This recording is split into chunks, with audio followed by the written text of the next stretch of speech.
Guys, I just broke up with my most loyal client. This is our very last set together, so here goes nothing. We just did gel X with tapered square nails.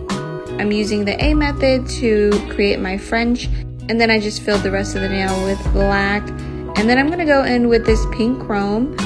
This chrome color comes in about a set of 8 on Amazon. I linked it in my storefront if you guys want to buy it. I really like it because they have a bunch of different colors. And this is how her nails turned out. I'm obsessed. I am super sad, but I'm just happy that she's on to bigger and better things. And I wish you the best, Rachel. I love you. Bye. I'm gonna cry.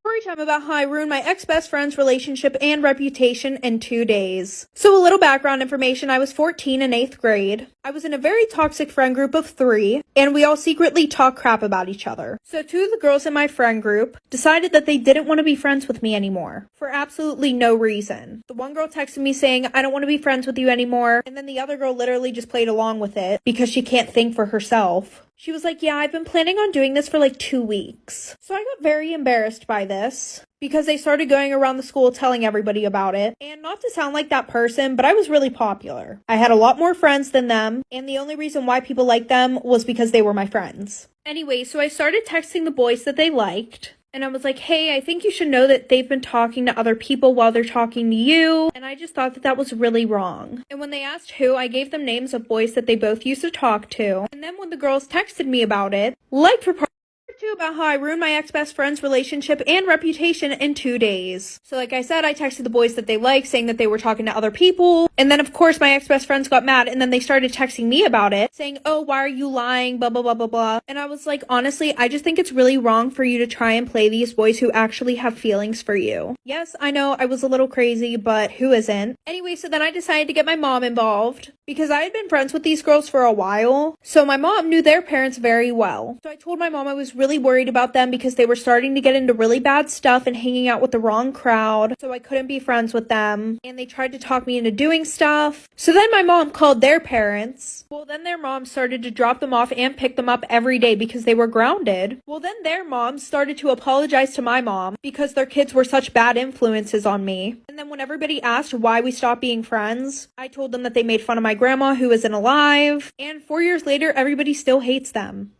Story time about how my mom got with my sister's boyfriend. So a little background information. I was 13 and in 8th grade, and my sister was a senior in high school and she was 17. And my sister always had a new boyfriend. Like after 3 months of dating somebody, they would break up and then she would be with a new guy a month later. And this started whenever she was a sophomore. So yeah, she had a lot of boyfriends. Anyway, so she had started dating this boy, and we're gonna call him Ben. Well, lucky for Ben, whenever they started dating was right around the time when we were supposed to go on our vacation that we take every year. So my mom and dad said that he could come with us. So my sister, who we're gonna call Emily, she decided to bring Ben, and I decided to bring one of my friends, Carly. We drove down, everything was good for the first 2 days, and usually what would happen on this vacation is my dad would end up staying at the hotel and doing work while we were all out doing stuff. So my mom, Ben, and Emily were all out drinking at the bar 24/7. Like for part 2. Part 2 about how my mom got with my sister's boyfriend.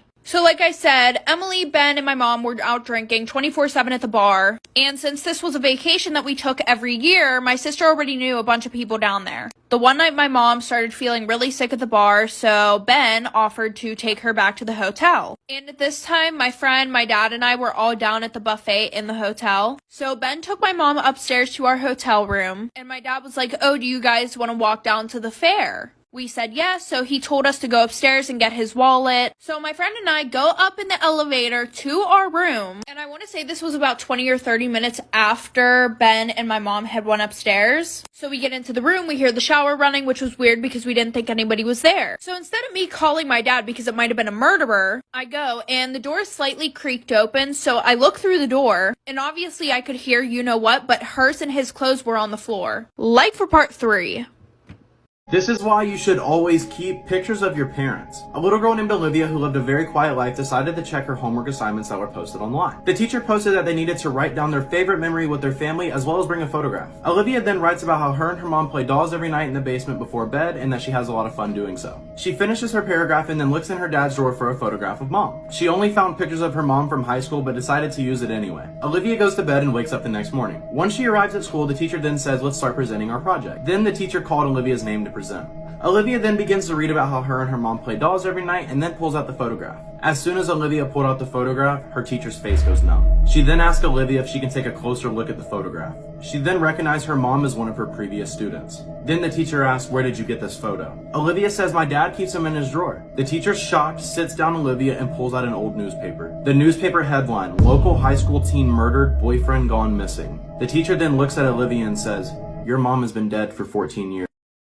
Storytime about the girl who was weirdly obsessed with my best friend. So a little background information, I was 14 and in 9th grade, and I went to a private school, so there was only one class per grade. So my best friend and I were in class together, and we're gonna call her Bella. And then there was this girl, Gabby, who I'd kind of been friends with for almost a year. Well, Gabby was a whore for popularity. Like anything that the popular kids would ask her to do, she would get on her hands and knees and do it. This woman did not care. Well, we had a project working up, so all three of us decided to work on it together. So I invited them over my house, and Gabby said that she needed to use the bathroom. So Bella offered to show her where the bathroom was. Probably 3 minutes later, Bella comes running up the stairs like she just saw a ghost. She was telling me that Gabby took all of her clothes off and tried making out with her. Well, that night they both spent the night, and I wake up in the middle of the night to Gabby pinning Bella to the wall trying to kiss her. But I went back to sleep and acted like nothing ever happened. Fast forward, it got to the point where Bella was actually feeling really unsafe, so her parents switched her schools.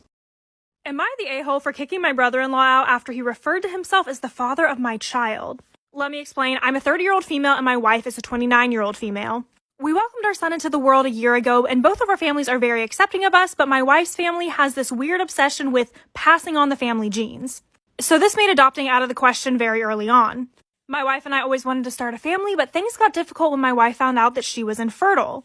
We knew that her family would be understanding, but I am terrified of pregnancy. My biological mom died in childbirth, which has led me to believe that I wouldn't hold a pregnancy very well. After a few months of brainstorming, my mother-in-law suggested that we do IVF. Using my eggs, my brother-in-law's sperm, and let my wife carry the baby. Even though I was skeptical, I gave in because the plan hit all the marks. Her family got to pass on the genes, and my wife and I got to start a family. Plus, I didn't want to carry the baby. We went through extensive counseling and therapy to make sure everyone was on the same page and could handle it, and everything went great. My wife loved being pregnant aside from the morning sickness.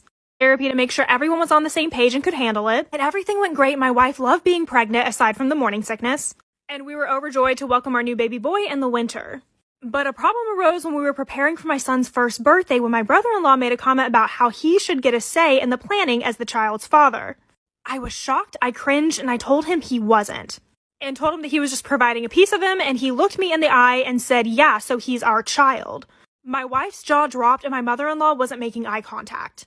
I kicked him out of the house and told him that he couldn't come back until he apologized. But he got angry, which made my wife start to cry. She has always struggled with self-esteem, and this infertility really took a toll on her. For months, I've had to reassure her and tell her what an amazing mom she is. My sister-in-law later that day called me the B word, and I argued that my brother-in-law had no right saying any of that. But she kept yelling, so my wife and I had to cut off contact with her family. Brother-in-law signed away all of his rights and agreed multiple times he's just an uncle. But am I in the wrong for waiting for him to apologize? Am I wrong for leaving my husband after I found out that he had cancer? So my husband and I had been married for about 10 years before we started becoming distant. A little while after, he actually cheated on me with one of my close friends. After that, nothing was ever the same between me and him. Now, don't get me wrong, I still loved him, but things could never go back to the way they used to be. Eventually, he fell sick, started losing a lot of weight, having trouble breathing, getting random rashes on his skin. So we both agreed that he should go to the hospital to get checked. So he went to the hospital and had to wait a few days to get the results. A few days had passed, so he went back to the hospital to get his results. When he came back home, I asked him what his results were. He said everything was fine, there was nothing to worry about. Then he put his keys on the counter and hopped into the shower. A couple days before, I had lost my credit card. I looked everywhere for it, couldn't find it, but the only place I didn't look was my husband's car. So I grabbed his keys while he was in the shower and I went to his car to look for my credit card. I was thinking maybe it fell out of my wallet while I was sitting in one of the seats. While I was looking for the credit card, I found a folder from the hospital he just went to. When I looked inside the folder, there was his test result. It was a biopsy test that confirmed he had cancer. So I went back inside to confront him for lying to me. Come back for part 2.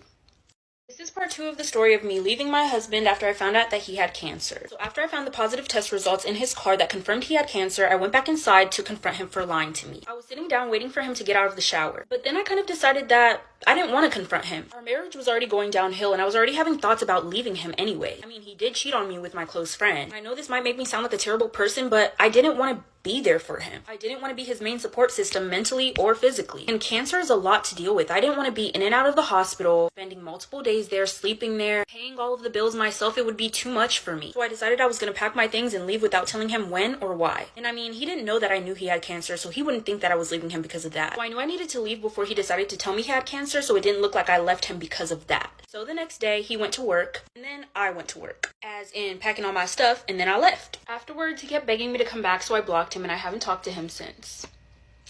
This is why you should always sit in the back seat. Vivian was spending a year in Korea when something terrifying happened. One night she was going out with her 2 roommates who spoke Korean, and at the end of the night they decided to get a taxi home. Vivian sat in the front and her 2 roommates sat in the back. This would be her first mistake. The driver spoke really good English and began telling jokes. Vivian found them really funny but soon realized that her roommates weren't laughing. In fact, they had a strange expression on their faces. Vivian said what's wrong, but they wouldn't answer. Suddenly one of her roommates said something to the driver in Korean and he pulled over on the side of the road. Vivian knew something was wrong. They weren't anywhere near their apartment, but her roommates got out of the taxi and started walking away quickly. Vivian paid the driver, then got out to follow them. And that's when she found out the truth. Her roommate said, "Did you hear it? It was coming from the trunk of the taxi. A woman's voice saying, 'Help me, help me.'"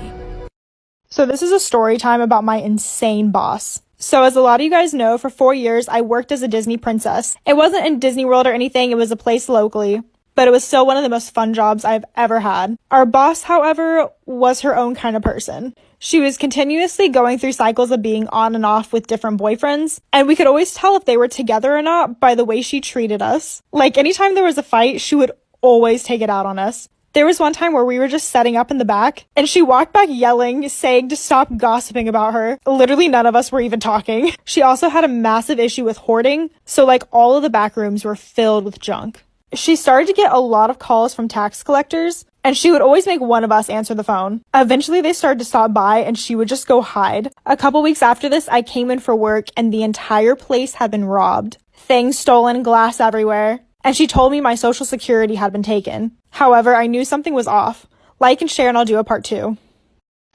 Fasting. So when I got into work that day and I just walked in and saw the glass everywhere, I just turned to her and I was like, what happened? Like, she wasn't explaining it to anyone. She was just sitting there at the desk acting like it was a normal day. And she was like, well, we were robbed and they took a lot of stuff. However, we made the observation that everything that was stolen was something that was broken. Almost as if the robber knew that that printer, that MP3 player, and that computer wasn't working. We also all made the observation that the glass was outside of the building. So it was like someone broke the glass from inside. The police were up there asking questions, and she was talking to them about how my social security was stolen along with a few of the other girls. But I guess it wasn't an issue since we were under 18. I don't know. But our theory was that she was probably cashing a check from that whole robbery thing, and that it was probably covered by insurance. Either way, she did not have the money to stay in business, so we had new management come in like real soon. I would also like to add that one of the things being hoarded at this place were Webkins. There's hundreds, as far as the eye can see. I have so many more stories coming, so don't be shy. Follow me. So this is how a prank call could lead to a shitty relationship. So this might sound immature, but one day my friend and I thought it'd be funny to make some prank calls, so we called this guy that she knew. The guy we prank called had a really good sense of humor about it, so he decided to keep messaging me after. I really just wanted attention and decided to keep talking to him.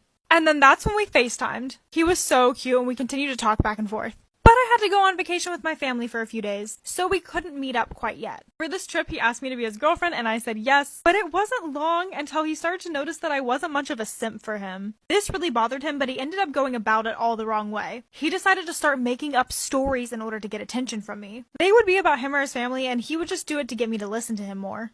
And me being a dumbass just kind of ignored this red flag and continued on in the relationship. So one day he sent me a message saying some guys had beat him up, even though in a previous picture he showed me he didn't have any bruises. 3 days later, when I was outside of a club, he messaged me that he had a brain bleed which led to a stroke and now he has permanent brain damage. Like for part 2. Part 2, a prank call might lead you to a shitty relationship. I literally stormed out of the club crying my eyes out. Straight up thought my boyfriend had severe brain damage. He told me this was a condition that he was gonna have to spend the rest of his life with, and I cried until the morning. Once it got to the next day though, I kind of noticed that he was talking normally, he wasn't in the hospital, so I got really sus about it. So I decided to go ahead and text his mom through my mom's phone, just to check in and see how he was doing from her perspective. And she was like, oh, he's fine, it was just a little scare. A little scare? Brain damage is a little scare? He was like, in fact, he's out biking right now. So I just stormed out to go dig some more information. I found out he messaged my best friend telling her not to tell any of his friends about his seizure. So I decided to confront him and called him fuming. And at first he denied everything. He was like, no, it's all true. So I told him I needed a break, and that's when he was like, wait. I Googled some of the symptoms that I was having, and that's what showed up. So you used Dr. Google. I just broke it off with him. If you guys have a story you'd like to share, follow me and DM me on Insta. Client story time part 2. A lot of you were mad I didn't do it all in that one video, so I'm going to try and finish it in this one. So we tried to call and text her many times but just could not reach her, and all of a sudden her phone number became disconnected. What a coincidence. And then 3 months later we get a call from a client booking an appointment. We ask, have you been here before? She says, no, this is my first time. We asked for her full details, and when she said her name, we knew it was her straight away, plus her name came up on our system just with a different number. We asked her, are you sure you haven't been here before? We have your name on file just with another number. She said, no, not me. I'm so excited to come. It's my first time. We played it dumb and waited for her to come because we knew it was her. When she came in, we saw her face and it was confirmed it was definitely her. So we confronted her before she got her services done in a very nice way, and she was so rude about it. She kept denying it, took no accountability, did not apologize. She literally stormed out after yelling at us, saying, how could we do such a thing? How could we say such a thing? We're such an appalling salon. She'll never be back. She doesn't want to get anything done, and whatever. You can imagine the rest. Anyways, take this as a lesson, guys, that if something like this were to ever happen to you, take something more valuable than AirPods. Plus, there was only one AirPod in the case. Anyways, something like this has never happened again and will never happen again. Bye.